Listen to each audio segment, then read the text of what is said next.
हरिओम। आज नवंबर 1 2024 एंड हम London harrow में हैं। डॉक्टर अजय के घर में, पीछे उनके घर है। चलिए, 12 चैप्टर के 12 नंबर श्लोक हम देख रहे हैं।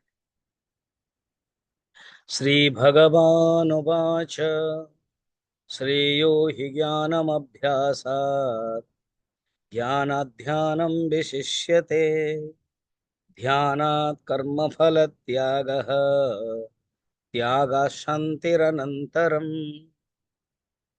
भगवान जिस शैली से समझा रहे थे कि अगर तुम ज्ञान प्राप्त नहीं कर पाओगे, भक्ति प्राप्त नहीं कर पाओगे, तो तुम अभ्यास नहीं कर पाओगे, तो फिर से तुम कर्मयोग करो, फिर फल त्याग करो, लास्ट में बताया। तो लग रहा है जैसे कोई ऐसे बोलते हैं ना, अगर आप फ्लाइट में नहीं जा पाओगे तो आप ट्रेन में जाओ, अगर ट्रेन में नहीं जा पाओगे तो बस में जाओ, तो बस में नहीं जा पाओगे तो कोई पैसेंजर ट्रेन जाओ। ऐसे ही एक एक करके जो अगर नहीं कर सकते तो जो रॉयल है, जो अच्छे है, जो सुपीरियरिटी है, जो प्रायोरिटी है, उसको नहीं कर पाते हो तो तुम दूसरे ऑप्शंस चुन सकते हो। तो लग रहा है भगवान ऐसे कहा है, अर्जुन को लग रहा है। भगवान ने ऐसे नहीं कहा। अर्जुन को लगा कि आप जो फल त्याग लास्ट में कहा, इसका अर्थ है फल त्याग थोड़ा इन्फीरियर है क्या? जो भक्ति नहीं कर सकता है, जो ज्ञान नहीं कर सकता है, वो फल त्याग करेंगे? तो उस संशय को दूर करते हैं भगवान। कहते हैं नहीं, देखो फल त्याग की जो महत्ता है।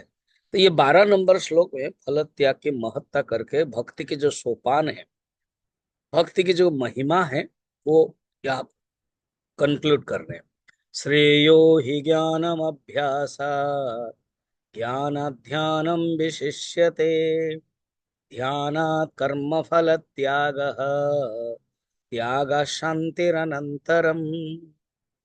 कहते हैं श्रेयो ही ज्ञानम अभ्यासात। खाली अगर कोई अभ्यास करता है, मैकेनिकल अभ्यास, उससे सुपीरियर, श्रेष्ठ है ज्ञान। ज्ञान श्रेष्ठ है। और उसके बाद कह रहे हैं कि ज्ञान से ध्यान श्रेष्ठ।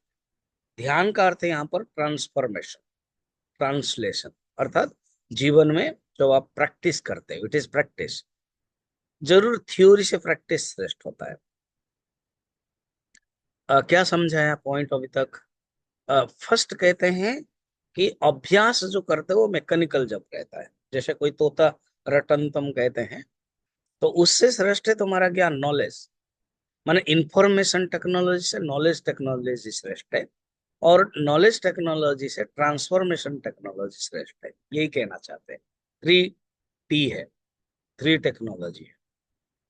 अच्छा, फिर कहते हैं सुनो, ध्यान से कर्मफल त्याग श्रेष्ठ है। अब ध्यान से कर्मफल त्याग को श्रेष्ठ कैसे बता दें? क्योंकि कर्मफल जो त्याग है उसमें देखो, कोई मनुष्य अभ्यास करेगा, ध्यान भी कर लेगा, और जो कर्मफल त्याग हो वो अंदर सीड फॉर्म में रहता है, उसको त्याग करना कठिन है। एंड फिर लास्ट में कहते हैं ये त्यागात ही शांति अनंतरम। त्याग से ही शांति को प्राप्त करते हैं। एक शॉर्ट स्टोरी से समझ सकते हैं। ये जो श्लोक है, ये अकबर ने पढ़ा, और त्याग से शांति प्राप्त होती है, ये कैसे संभव? कहाँ ज्ञान है, अभ्यास है, ध्यान है? वो सबको छोड़ दिया और कह दिया त्याग से शांति प्राप्त होती है। तो बीरबल को पूछा, बीरबल ने कहा हम बताएंगे। बीरबल ने इतना सुंदर एक मेथड बनाया नौका विहार करने के लिए। नेक्स्ट डे, उसके पहले डिनर आदि खाया, जो कुछ कंट्रोल कर सकते हैं, जो शौच आदि का। और 1 घंटा के बाद फिर तो कंट्रोल नहीं हो पाता, बड़ा मुश्किल है। तो अब कह रहे कि अकबर कब पहुंचेगा, अकबर पूछ रहे हैं। अब पहुंचेगा क्या है? नहीं, जल्दी बोलो ना। पहुंचेगा, हम थोड़ा सा वन घूम रहे हैं, चक्कर कर रहे हैं। फिर अकबर रोक नहीं पाए, और उन्होंने कहा कि बस अभी मैं रोक नहीं पा रहा हूँ। मुझे अभी सोच करना है, तो कर लिया। देन रिलैक्स फील किया। तब कहा कि महाराज, त्यागात शांतिर अनंतरम, ये शब्द आप समझ नहीं रहे थे। आपके अंदर, आपके पेट में जब ये पड़ा रहता था तो कितना दुख देता था वो। आपने त्याग कर लिया तो शांत हो गए। त्याग से ही शांति होती है। एक गुरु शिष्य थे, गुरु बताते थे शिष्य को, देखो बाबा, पकड़ करके मत रखना। अब कहीं गांव में कहीं सोना, कोई धन आदि सब दिया, ये वो बांटते थे गुरु का। ये बांटा नहीं, हो रखा। चोर आए, पहले गुरु को देखा कुछ है नहीं इनके पास, गुरु को छोड़ दिया, अरे इनके पास कुछ नहीं है, छोड़ दो। अब शिष्य के पास सब था, अंदर बाहर सब पकड़ लिया। तो कहते, देखो तुम पकड़ के रखा था इसलिए शांति, मैंने त्याग कर लिया है इसलिए शांति। बहुत सुंदर श्लोक है। ये 12 चैप्टर के एक सारांश श्लोक।